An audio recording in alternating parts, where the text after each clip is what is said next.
Você já se sentiu a pessoa errada no lugar certo? Já sentiu o peso do silêncio e dos olhares de julgamento apenas por não ser suficientemente boa? Esta é a história de Elisa, e a verdade é que, durante 20 longos anos, ela viveu à sombra de uma família que nunca a considerou verdadeiramente sua. Adotada ainda bebê pelos patriarcas da dinastia Albuquerque, uma das mais ricas e tradicionárias do país, Elisa era uma intrusa de sangue misturado em um ninho de sangue puro.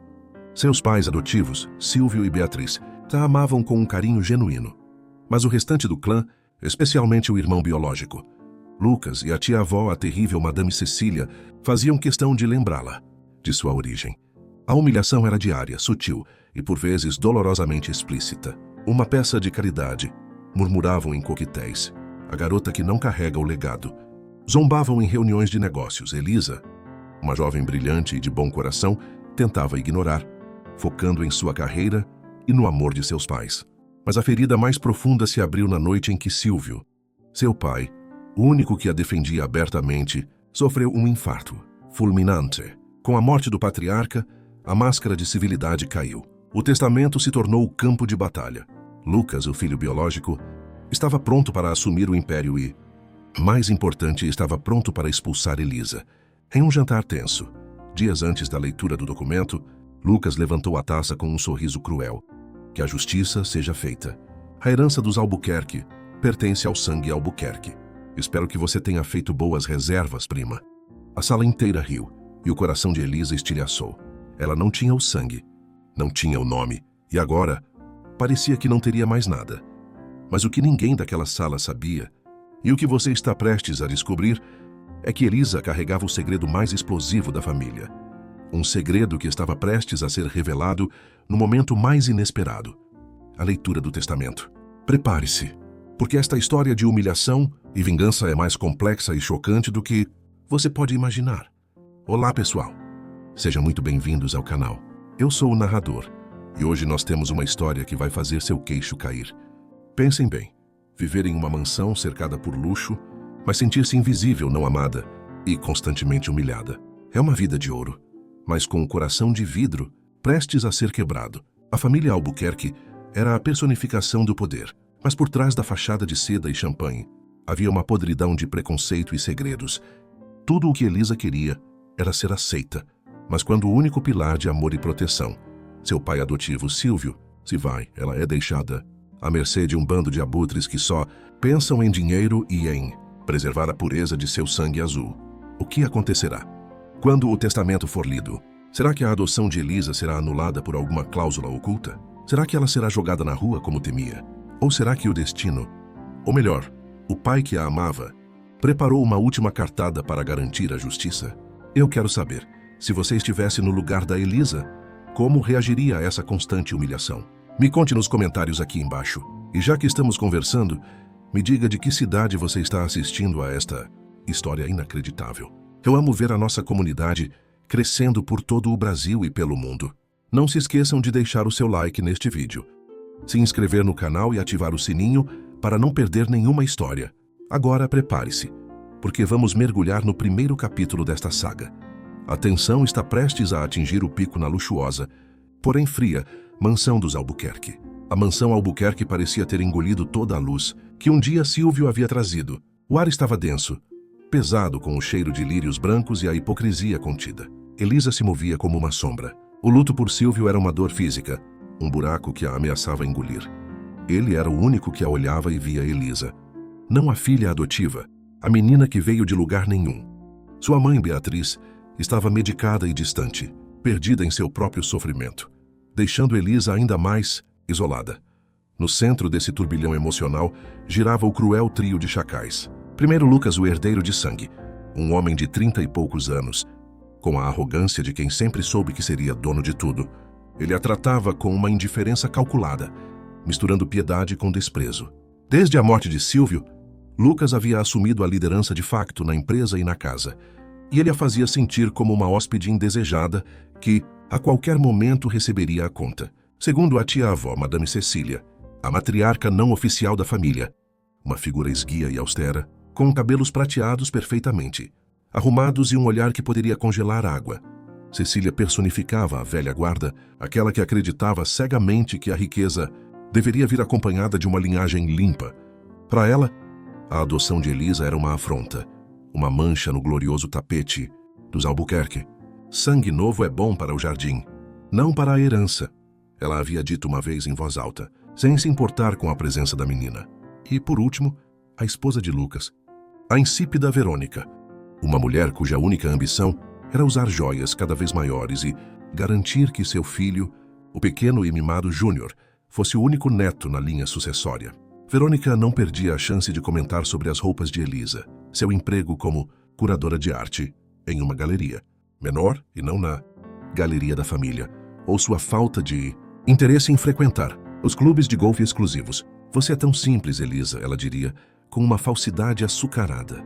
Mas claro, vindo de onde você veio, o funeral havia sido uma amostra do que viria. Enquanto Elisa tentava se apoiar em sua mãe e chorava copiosamente, Lucas, Cecília e Verônica se revezavam em cochichos e olhares de canto. Na recepção, Cecília se aproximou de Elisa, a voz baixa, mais penetrante. Sinto muito por Silvio, querida. Ele era um homem muito bondoso, talvez até demais. Eu espero que entenda que a caridade dele não se estende aos bens da família. A leitura do testamento será na próxima semana. E eu sugiro que você comece a pensar no seu próximo passo. Não conte com a generosidade de Lucas. Ele é muito mais prático. A palavra prático na boca de Cecília era um eufemismo para cruel. Elisa tentou buscar conforto em sua mãe, Beatriz, mas a matriarca parecia viver em outra dimensão. Uma névoa de luto e calmantes. Mamãe, você está bem? Eu não sei o que fazer. Elisa sussurrou segurando a mão gelada de Beatriz. A mãe apenas deu um leve aperto. Os olhos fixos em um ponto distante. Seu pai. Ele sempre soube o que era certo. Ele cuidou de tudo, meu anjo. Confie nele. Elisa não entendia. Confiar em Silvio? Como? Ele estava morto. Ele não podia mais protegê-la. O que a mãe queria dizer? Os dias se arrastaram. Cada refeição era um interrogatório não verbal. Lucas começou a fazer mudanças na casa, reorganizando os gabinetes de Silvio, trocando a fechadura do escritório principal. Ele a tratava como uma funcionária em vias de demissão. Ele a interceptou um dia no corredor, segurando um envelope timbrado com o logotipo da empresa. Você tem trabalhado muito na sua galeria ultimamente, Elisa. Isso é bom. Tenha um plano B. Como a herança será dividida por partes, e a maior parte será de direito do primogênito e do sangue. Bem, é melhor você não contar com muito, ou com nada, que te mantenha neste padrão de vida. Não me entenda mal, eu gosto de você, mas os negócios são negócios. A empresa pertence a quem carrega o nome, de verdade. Ele nem sequer teve a decência de chamá-la de irmã. A palavra-prima que ele usou no Hulk já era um insulto, mas agora ele simplesmente a ignorava. Elisa não chorou. Ela sentiu uma determinação fria se estabelecer em seu estômago. Ela não era uma pedinte. Ela tinha seu trabalho, sua dignidade. Ela sairia daquela casa de pesadelo se necessário, mas não permitiria que a vissem humilhada até o fim. Naquela noite, ela se sentou em seu quarto, olhando para uma antiga foto de Silvio. Ele sorria. O mesmo sorriso que iluminava seus olhos, sempre que a olhava. Na parte de trás, com a caligrafia forte dele, estava escrito: Você é a razão. Nunca se esqueça, meu amor. A razão do quê? Seu telefone tocou. Era o Dr. Armando Guerra, o notário e advogado da família há décadas. Elisa, eu sei que é difícil, mas preciso confirmar a sua presença na leitura do testamento de Silvio Albuquerque. Será na próxima quarta-feira, às 10 da manhã, em meu escritório. Eu estarei lá, Dr. Guerra. Elisa. O tom do advogado se tornou mais sério, quase um sussurro. Seu pai me deu instruções muito específicas. Muito. Mantenha a cabeça erguida. O que está por vir será um choque para todos. Elisa desligou, o coração batendo forte. Um choque? O que Silvio havia feito? Ela olhou novamente para a foto. Silvio não era apenas bondoso. Ele era estrategista. Ele sabia que o clã iria se voltar contra ela. Ele sabia o quão cruel Lucas e Cecília poderiam ser. Ele havia planejado algo, mas o quê? Naquela mesma hora, na sala de estar, Lucas e Cecília faziam seus próprios planos. O notário ligou para ela, Lucas? Cecília perguntou, bebendo seu chá. Ligou, vovó. Mas não importa. Nenhuma cláusula de testamento pode passar por cima do que está no estatuto da empresa. A maioria das ações é minha por direito de sangue. Ela pode ficar com alguns quadros. e um fundo de investimento menor. No máximo, o apartamento de praia. Será mais do que suficiente para ela desaparecer. Cecília sorriu, um sorriso fino e predador. Excelente. Garanto que a menina terá uma boa lição de humildade. Ela finalmente saberá seu lugar. Lucas não sabia que, em menos de uma semana, o lugar de Elisa não seria o de uma intrusa, mas o de uma bomba-relógio que Silvio havia armado e que estava prestes a explodir no coração da dinastia Albuquerque.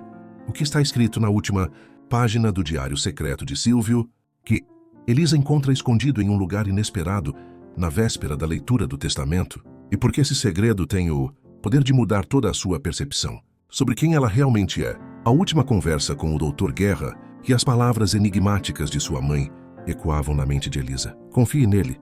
Será um choque para todos.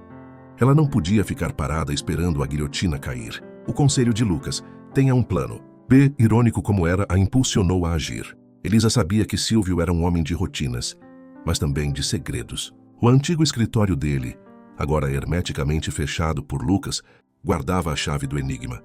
No entanto, ela conhecia a mansão Albuquerque melhor do que Lucas, que passava mais tempo viajando e em festas do que em casa. Havia um lugar que Silvio sempre chamava de seu refúgio, um pequeno estúdio de pintura na ala oeste, raramente visitado, com vista para o jardim de rosas. Era onde ele passava horas, alegando pintar quadros que jamais mostrava. Elisa esperou a noite, com a casa mergulhada no silêncio pesado da madrugada. Ela se dirigiu ao estúdio. A chave estava no lugar de sempre, escondida sob o vaso de uma planta que Silvio nunca deixava morrer. O estúdio era exatamente como ele havia deixado. Cheirava a tinta a óleo e charuto suave. Havia cavaletes com telas vazias e, em um canto, uma escrivaninha de mogno empoeirada. Ela começou a busca, não pelos cofres ou documentos óbvios, mas por algo pessoal, algo que remetesse à frase da foto. Ela revirou as gavetas. Nada. Apenas pincéis velhos, cartas de fornecedores de arte e um álbum de fotos de sua infância, que a fez derramar lágrimas silenciosas. Finalmente, ela notou um livro antigo na estante, um exemplar de capa de couro da primeira edição de um poeta português que Silvio amava. Ela o pegou. Estava mais pesado do que deveria. Ao folheá-lo, na página onde o poeta falava sobre o verdadeiro legado, ela encontrou um corte sutil na encadernação. Dentro, escondido, não havia dinheiro nem joias, mas sim um diário de capa escura e gasta. O diário de Silvio. Elisa sentou-se, o coração em disparada. As primeiras páginas eram sobre negócios e fofocas familiares, mas o tom mudava drasticamente há cerca de 5 anos. Era onde ele expressava sua frustração com a ganância de Lucas e o veneno de Cecília. 14 de março de 2020. O conselho está ficando insuportável. Lucas pensa que tem o mundo na palma da mão. Não percebe que o verdadeiro valor de uma pessoa não está no que ela herda, mas no que ela constrói. Ele nunca vai entender Elisa. Ele a vê como um obstáculo, não como um diamante. Tenho que protegê-la. Que não posso depender apenas de Beatriz. Ela é frágil demais. Elisa sentiu um calor no peito, misturado à tristeza. Ele realmente a amava. Ela folheou as últimas páginas. Havia rabiscos, fórmulas financeiras complexas e, no final, uma entrada datada de apenas uma semana antes de seu falecimento. 23 de novembro de 2025. Chegou a hora, Dr. Guerra. Tem o documento final, aquele que vai virar o jogo. Lucas e Cecília pagarão por toda a dor que causaram à minha filha. A pureza de sangue deles será o que vai derrubá-los. Eu sei que Beatriz e a própria Elisa não vão entender a princípio, mas esta é a única maneira de garantir que o legado da empresa e, mais importante, o meu legado, permaneça nas mãos certas. A verdade deve vir à tona no momento de maior pressão. E no que diz respeito a Elisa, o sangue não é tudo. Mas neste caso, o segredo da origem será a sua armadura. O segredo da origem? O que isso significava? Elisa passou o restante da madrugada em claro, relendo a última entrada, buscando algum indício. O diário não revelava o segredo, mas deixava claro que Silvio havia planejado uma emboscada legal para proteger a ela e a empresa. Ele havia usado o preconceito da família contra eles. Na manhã da leitura do testamento, o clima na mansão era de excitação contida, pelo menos para Lucas, Cecília e Verônica. Eles estavam prontos para a coroação, prontos para ver Elisa se encolher. O encontro foi no luxuoso escritório do Dr. Guerra, no centro financeiro da cidade. A sala de reuniões era austera, com uma grande mesa de carvalho. Estavam presentes Lucas com um terno italiano e um sorriso de superioridade. Fram Cecília, impecável e fria. Beatriz aérea segurando a mão de Elisa sem força, e Elisa tensa, mas com a quietude de quem possui um segredo. Dr. Guerra, um homem idoso e sério, começou a leitura do testamento de Silvio Albuquerque. A voz dele era grave e pausada. As primeiras sessões eram sobre legados menores. A governanta receberia uma pensão vitalícia. Doações generosas seriam feitas a instituições de caridade. Verônica e a esposa de Cecília, ausente por doença, receberiam algumas joias e propriedades de lazer. Lucas sorria impaciente. Ele queria a empresa. O Dr. Guerra chegou à seção principal, a divisão do patrimônio Albuquerque. Para meu filho, Lucas Albuquerque. O sorriso de Lucas se alargou.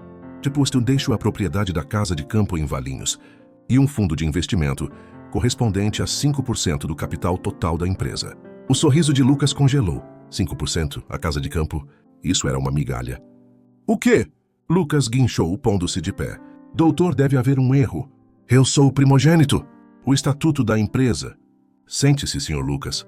O testamento de seu pai é legalmente sólido, datado e assinado na presença de testemunhas e por mim. Por favor, deixe-me continuar. O doutor. Guerra olhou para Lucas com frieza. Cecília estava lívida, mas manteve a compostura, seus olhos injetados em raiva. Ela gesticulou para Lucas se calar.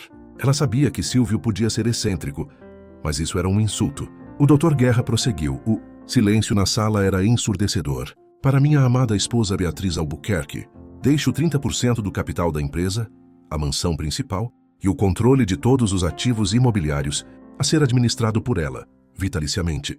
30% era significativo. Mas Cecília e Lucas se acalmaram. Beatriz era uma mulher fraca, e eles a controlariam facilmente, forçando-a a vender as ações para Lucas. E então, o Dr. Guerra pigarreou, ajeitou os óculos e olhou diretamente para Elisa, que estava de mãos dadas, com a mãe sentindo uma tontura. E finalmente para minha filha, Elisa Albuquerque. O silêncio era absoluto. Lucas respirou fundo, pronto para rir da pequena pensão que viria. O advogado pegou um envelope selado e o colocou sobre a mesa. Mas deixa os 65% restantes do capital da Albuquerque Holding, a presidência do conselho e o direito de voto majoritário na empresa, com efeito imediato. A respiração de Lucas parou. Cecília cambaleou na cadeira, o rosto pálido. 65%, isso era o controle total, a totalidade da dinastia. Isso é impossível, gritou Lucas, a voz rouca batendo na mesa. Ela não é de sangue. Isso pode ser contestado. Uma adotada não tem o mesmo peso legal. Os estatutos protegem a linhagem. O Dr. Guerra não se incomodou. Ele pegou o envelope lacrado, que Silvio havia lhe dado com instruções para só ser aberto após a leitura da divisão de bens. Senhor Lucas e Madame Cecília, seu pai, Silvio, previu exatamente esta reação. Ele sabia que vocês usariam a questão do sangue e da adoção como arma. E é por isso que ele me deu este último documento, a maior verdade, que anula qualquer contestação, baseada na linhagem de Elisa. É a revelação que mudará tudo. O Dr. Guerra quebrou o selo. Elisa olhava, a mente em branco. O que poderia ser? Ele pegou um documento legal e começou a ler, com a voz carregada de dramaticidade. Gancho para o capítulo 3. Qual é o conteúdo do documento que o Dr. Guerra está lendo e que anula qualquer contestação sobre a herança de Elisa? E qual é o verdadeiro e chocante segredo sobre o sangue da filha adotiva? O Dr. Guerra começou a ler, e o silêncio na sala era de tal magnitude que se podia ouvir o tic-tac do relógio na parede. Lucas estava em pé, tenso. Cecília segurava a respiração.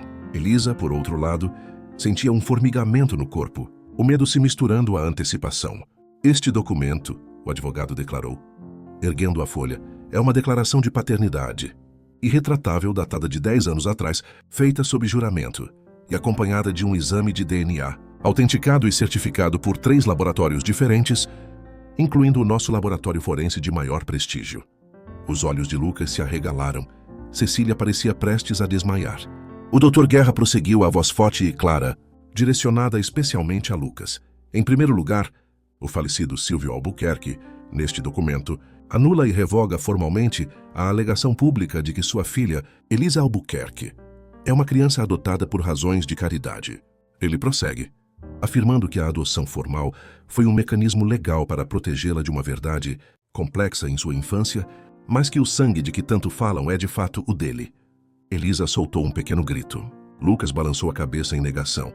O exame de DNA anexado a este documento e totalmente legal, demonstra com 99% de certeza que Elisa é de fato a filha biológica de Silvio Albuquerque. O choque foi sísmico. Elisa olhou para sua mãe, que finalmente levantou a cabeça e lhe deu um sorriso fraco, manchado de lágrimas. Lucas perdeu a cor, seus joelhos cederam, e ele caiu na cadeira murmurando: impossível. A mãe dela? Quem é a mãe dela? O Dr. Guerra foi impiedoso. Ele sabia o que o falecido Silvio desejava. É aqui que a história fica ainda mais complexa. Senhor Lucas, a mãe biológica de Elisa não é a senhora Beatriz Albuquerque, mas sim uma ex-funcionária da casa, uma jovem que engravidou de Silvio, antes que ele se casasse com Beatriz e que, devido à pressão da família na época, e sim, Madame Cecília, isso inclui a senhora, foi obrigada a assumir, com a promessa de que Silvio cuidaria da criança. Cecília estava em choque, seu corpo tremia. Lucas, humilhado, olhava fixamente para o advogado. A adoção de Elisa por Silvio e Beatriz foi um acordo para dar-lhe um nome e um lar seguro, com Beatriz ciente e de boa fé concordando em criá-la como se fosse sua, desde que o segredo fosse mantido para evitar o escândalo e a interferência da família, em particular a sua Madame Cecília, que nunca aceitaria uma criança de origem humilde como herdeira legítima.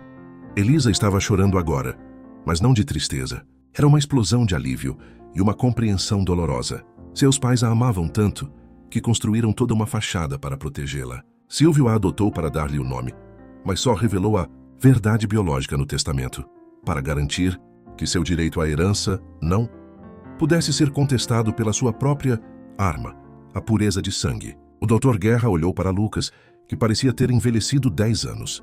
Portanto, Sr. Lucas, seus argumentos sobre sangue e linhagem caem por terra. Elisa não é apenas uma Albuquerque pelo casamento. Ela é a filha biológica de Silvio Albuquerque, a herdeira que carrega o DNA do patriarca. Seu direito aos 65% é inatacável, e qualquer tentativa de contestação será vista como fraude, difamação e, mais importante, como uma afronta direta à memória de Silvio, que providenciou o DNA e a documentação para evitar exatamente esta disputa. Lucas tentou falar, mas apenas um som sufocado saiu. Eu era o único... Você era o único filho, Sr. Lucas, com a senhora Beatriz. Mas você não era o único herdeiro biológico. Elisa é sua meia-irmã. E ela foi a escolhida pelo pai de vocês para liderar o futuro da empresa. Nesse momento, Beatriz, que havia permanecido em silêncio e parecendo dopada, de repente se endireitou na cadeira. Ela olhou para Elisa, seus olhos marejados, mas cheios de amor genuíno. Ele a amava. Meu anjo, Beatriz sussurrou, apertando a mão de Elisa. Mais do que tudo, eu sabia que ele faria o certo. Ele me pediu para nunca contar, para que você não soubesse que era fruto de um segredo, mas sim do nosso amor. Ele queria que você se sentisse amada, não protegida. A verdade era esmagadora. Elisa agora entendia tudo. A proteção excessiva de Silvio, o amor de sua mãe, e a razão pela qual Lucas e Cecília sempre a olharam com tanto escárnio. Eles a viam como a concubina, e a adoção foi o disfarce perfeito. Lucas se levantou cambaleando, olhando para Elisa com ódio misturado a uma dor profunda. Ele havia perdido tudo. Não para uma estranha, mas para a meia-irmã que ele havia humilhado e zombado. Você sabia, sua impostora. Ele gritou apontando o dedo. Elisa, surpreendentemente calma, pela primeira vez na vida, ela se sentia a dona de seu próprio destino. Olhou para ele não com raiva, mas com uma dignidade tranquila. Eu descobri a verdade na noite passada. Lucas, ela respondeu a voz firme, seu pai deixou pistas. Ele não me queria no controle apenas pelo dinheiro. Ele me deu a presidência porque ele sabia que eu tinha o coração e a ética que você perdeu. Há muito tempo. Você me humilhou por anos, me chamando de caridade. Prima, sangue misturado. Mas a verdade é que eu tenho o sangue dele, e você não tem o caráter dele. Cecília finalmente quebrou o silêncio. Isso é uma atrocidade. Uma manobra. Nós vamos contestar. O Dr. Guerra sorriu. O único momento de emoção que ele demonstrou. Madame, contestem, mas antes quero que leiam a última parte do testamento. A cláusula que seu pai Silvio chamou de o castigo da arrogância.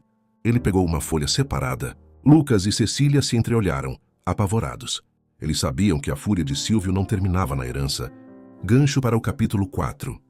O que a cláusula final do testamento, o castigo da arrogância, determina para Lucas e Madame Cecília, e como Elisa usará seu novo poder não apenas para obter justiça, mas para reconstruir o império e sua vida. O Dr. Guerra limpou a garganta, desdobrando a folha final, os olhos fixos em Cecília e Lucas.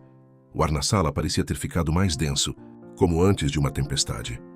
Esta cláusula, o castigo da arrogância, entra em vigor imediatamente, caso haja qualquer tentativa de desrespeitar ou humilhar Elisa, ou caso a presidência dela seja legalmente contestada com base na linhagem. Ele leu a primeira parte olhando para Lucas. Para meu filho, Lucas Albuquerque, por suas falhas éticas na gestão e por sua evidente falta de respeito e crueldade para com sua irmã, e por sua incapacidade de enxergar o valor além do sangue. Caso ele conteste este testamento, ou tente demover Elisa do cargo, as ações de 5% que lhe foram legadas serão automaticamente transferidas para o Fundo de Caridade, e ele será desligado de toda e qualquer função nas empresas do Grupo Albuquerque. Com perda total do plano de pensão, ele receberá uma única quantia para que possa recomeçar a vida, mas estará banido das instalações da empresa.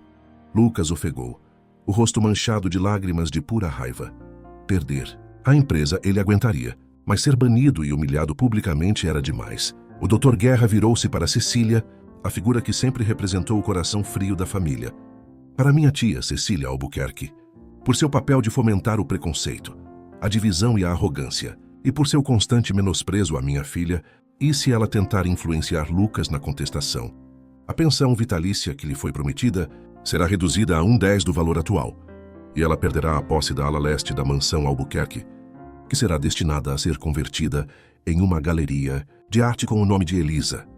Ela poderá residir na mansão, mas sob as regras da nova presidente. Cecília soltou um grito abafado, levando as mãos à boca. Ela havia perdido sua influência, seu status e seu refúgio.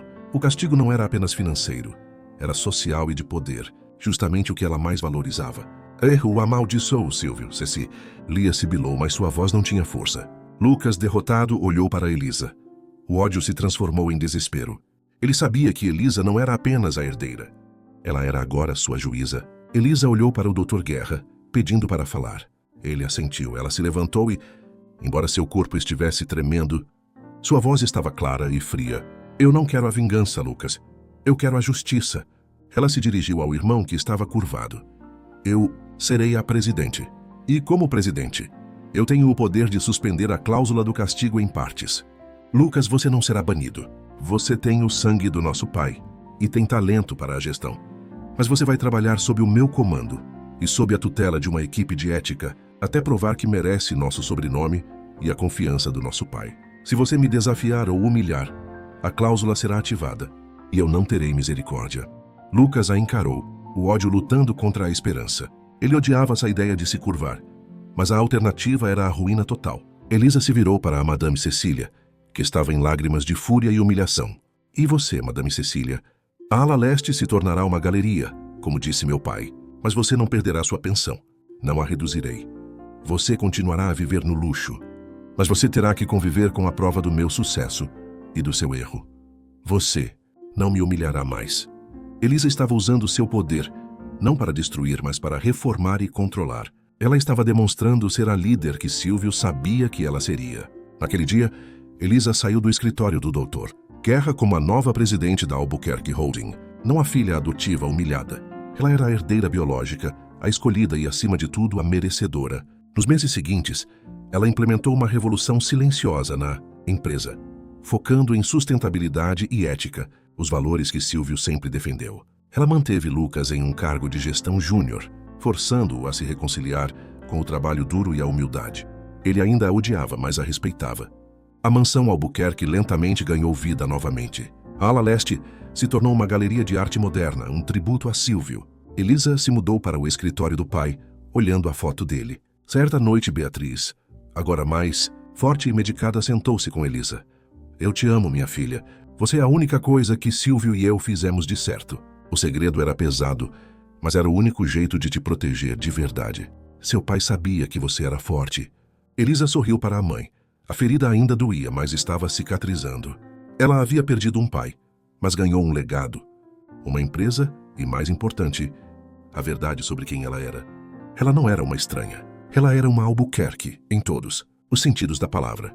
Ela havia sido humilhada, Mas a verdade final, revelada no testamento, não apenas a resgatou, mas a elevou ao topo, garantindo que o sangue e o caráter de Silvio Albuquerque vivessem nela e na empresa para sempre. E essa, pessoal, é a incrível história de Elisa Albuquerque, uma história que nos prova que o verdadeiro legado não está no sangue que corre nas veias, mas no caráter que se manifesta nas ações. O amor e a inteligência de Silvio, a coragem de Elisa de enfrentar a verdade e a forma como ela usou seu poder recém-adquirido para a justiça e não para a vingança, são lições poderosíssimas. O que você faria no lugar de Elisa? Usaria a cláusula do castigo para banir Lucas e Cecília de vez, ou faria o que ela fez, forçando-os à humildade e à mudança? Deixe seu comentário sincero aqui embaixo. Se você gostou desta história completa e emocionante, não se esqueça de curtir o vídeo e se inscrever no canal para não perder nenhuma de nossas narrativas. Compartilhe esta história com um amigo que precisa de uma dose de justiça e inspiração. Muito obrigado por assistir e nos vemos na próxima história.